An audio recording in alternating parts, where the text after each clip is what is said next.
Hello everyone, this is Shubham Singhania from the Singhania groups. कैसे हैं आप सब। आज मैं आप लोगों के लिए एक और इन्वेस्टमेंट के बारे में लेके आया हूं, जो कि है म्यूचुअल फंड। होपफुली आप लोगों ने अपने टीवी में देखा होगा या रेडियो में सुना होगा, बहुत से म्यूचुअल फंड सही है। एक कैंपेन चला था जिसमें सब लोगों ने मतलब कि एडवर्टाइजमेंट आते थे। सेलिब्रिटीज़ ने भी उसमें एडवर्टाइजमेंट किया था कि म्यूचुअल फंड सही है, म्यूचुअल फंड सही है। अब मैं आप लोगों को म्यूचुअल फंड्स के बारे में बताने जा रहा हूँ, जो कि एक ब्रीफ इंट्रो देने जा रहा हूँ कि क्या बेसिक पॉइंट होता है म्यूचुअल फंड का। तो मैं बताने जा रहा हूँ म्यूचुअल फंड बेसिकली होता क्या है। म्यूचुअल फंड जो इन्वेस्टमेंट होती है वो आपकी पूरी तरीके से कोरिलेट होती है आपके स्टॉक मार्केट से।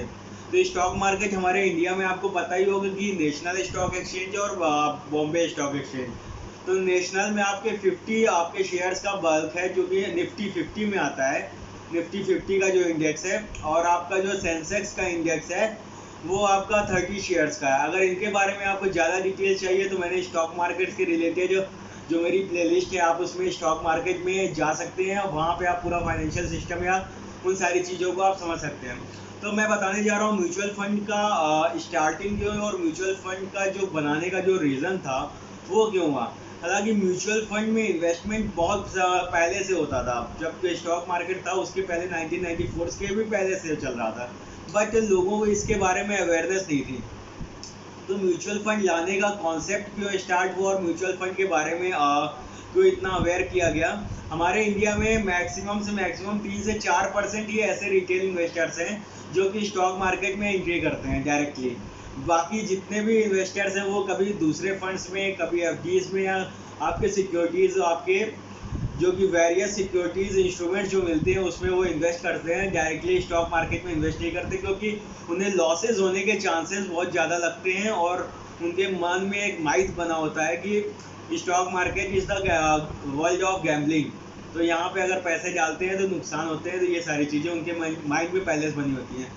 तो काफ़ी रिसर्च के बाद म्यूचुअल फंड का एक कॉन्सेप्ट लाया गया। म्यूचुअल फंड में क्या होता है कि अब मैं एग्जांपल देता हूँ, बहुत ही शॉर्ट एग्जांपल और बहुत अच्छे से ब्रीफ करना चाहता हूँ। सपोज करिए एक इन्वेस्टर है, उसके पास 1000 रुपये है, ठीक है।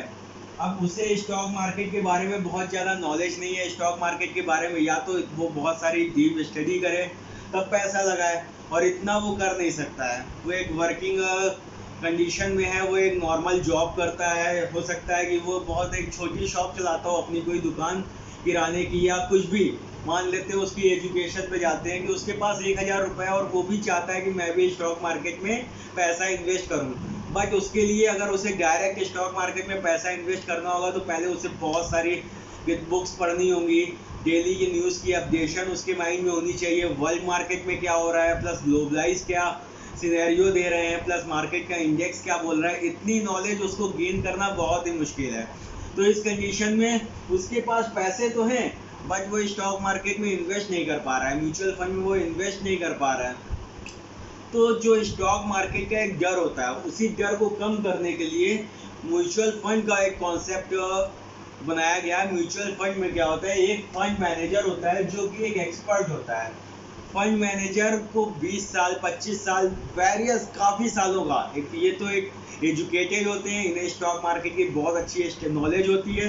प्लस जो भी आपकी एसेट मैनेजमेंट कंपनीज हैं, जैसे कि म्यूचुअल फंड कंपनीज है, वो फंड मैनेजर्स को सैलरी पर एज ए एम्प्लॉय वो हायर करती हैं और उन्हें सैलरी मिलती है, क्योंकि वो इसी तरीके से छोटे इन्वेस्टर्स का, किसी का 1000 रुपये, किसी का 500 रुपये, जो म्यूचुअल फंड आप स्टार्ट कर सकते हैं, आप 500 रुपये से भी स्टार्ट कर सकते हैं।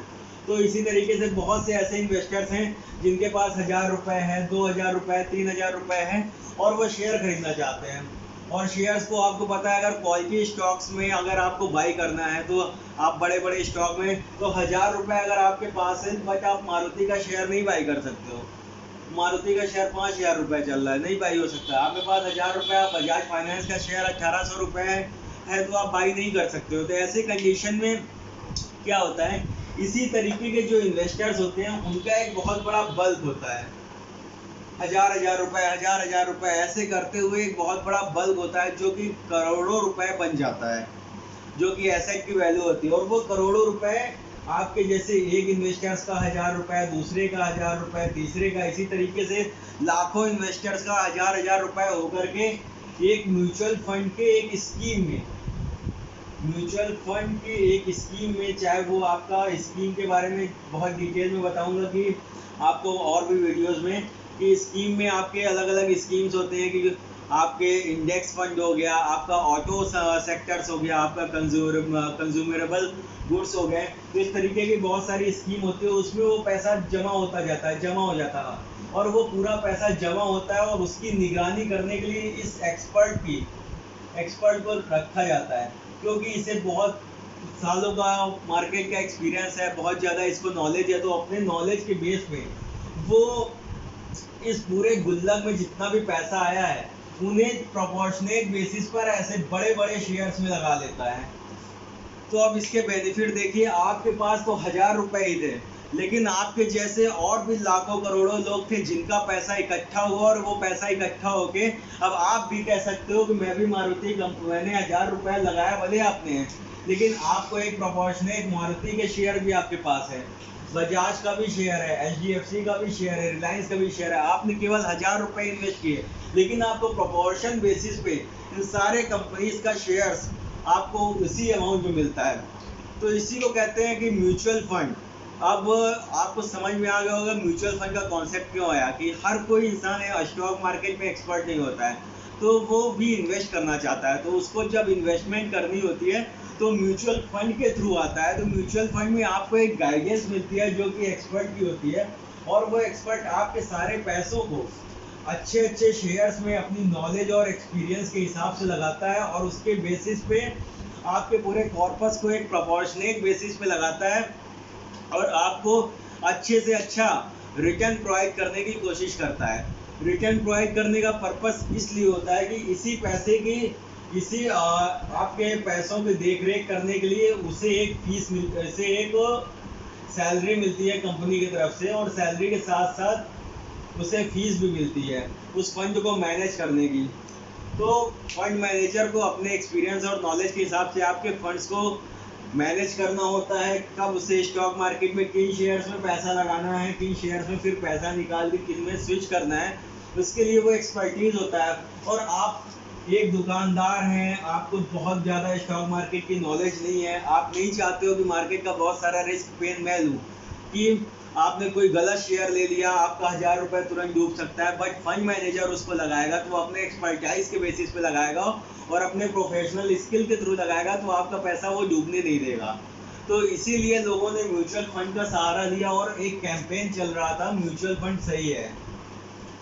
तो उसका कैंपेन का रीज़न यही था कि जो लोग लॉस करते हैं, जो लोग इन्वेस्टमेंट नहीं करते हैं, तो वो म्यूचुअल फंड के थ्रू आए, और म्यूचुअल फंड के थ्रू अगर वो इन्वेस्टमेंट करते हैं तो उन्हें एक सही गाइडेंस मिलती है, उनका वेल्थ क्रिएशन होता है। अपने फ्यूचर गोल के लिए अगर आप म्यूचुअल फंड करते हैं लॉन्ग टर्म के लिए, तो आपको बहुत अच्छा रिस्क और रिवार्ड मिलता है।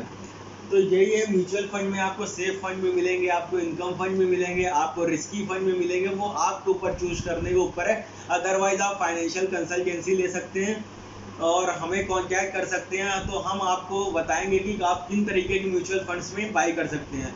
तो म्यूचुअल फंड की आपकी अगर इन्वेस्टमेंट अगर आप करते हैं तो मिनिमम इंडिया में इस समय 44+ एसेट मैनेजमेंट कंपनीज हैं जो कि आपके फंड को मैनेज करती हैं, 44 से ज़्यादा। चाहे मैं आपको एग्जांपल देता हूँ, कोटक म्यूचुअल फंड हो गया, SBI म्यूचुअल फंड है, टाटा म्यूचुअल फंड है, कैनरा रोबेको है, और इसके साथ साथ SBI mutual fund, ICICI mutual fund, Motilal Oswal mutual fund, करते करते ऐसी पूरी आपकी 44+ कंपनीज हैं जो कि आपका म्यूचुअल फंड डील करती हैं। और साथ ही साथ ये केवल ऐसा नहीं है कि आपके इंडियन स्टॉक मार्केट में ही आपका डील करती हैं, फॉरेन की कंपनीज के भी शेयर्स हैं, उन शेयर्स में भी म्यूचुअल फंड्स आपके वर्क करते हैं, उन वहाँ के भी आप शेयर्स खरीद सकते हैं म्यूचुअल फंड के थ्रू। तो ये बहुत ही अच्छा गेटवे है जिसमें आप एंट्री कर सकते हैं, म्यूचुअल फंड के थ्रू आप इन्वेस्टमेंट कर सकते हैं। तो होपफुली आपको म्यूचुअल फंड का कॉन्सेप्ट क्लियर हो गया होगा। अब इसी के साथ मैं और ज़्यादा डिटेल में नहीं जाऊँगा, यहाँ पे केवल इंट्रोडक्शन में दे रहा हूँ म्यूचुअल फंड का, और इसके बाद और भी वीडियोस मैं अपलोड करता रहूँगा म्यूचुअल फंड के बारे में, जो म्यूचुअल फंड में कितने तरीके के फंड्स होते हैं, इनमें क्या क्या एक्सपेंसेस आपके लगते हैं, आप कैसे सही म्यूचुअल फंड का गाइडेंस चूज़ कर सकते हैं।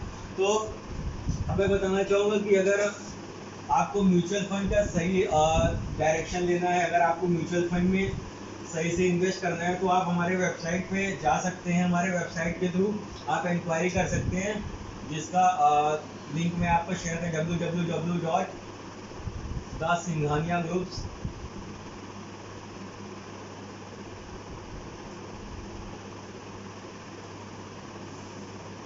यहाँ पे आप आके हमारे एक्सपर्ट से एडवाइस ले सकते हैं। आपको सारी म्यूचुअल फंड में कैसे इन्वेस्टमेंट करनी है, आपको कब स्विच करना है। हम लोग मार्केट में हमेशा अपडेट्स रहते हैं, स्टॉक मार्केट बेसिस पे कब आपको म्यूचुअल फंड से पैसे निकाल लेने हैं, तो वो सारी चीज़ आपको अपडेशन मिलती रहेगी। तो थैंक यू सो मच। इसी के साथ मैं इस वीडियो को क्लोज करता हूँ। होपफुली इसी तरह आप द सिंघानिया ग्रुप्स के साथ बने रहें और अपनी नॉलेज को गेन करते रहें और सही एडवाइस लें और सही पोर्टफोलियो मैनेजमेंट लें। Thank you so much.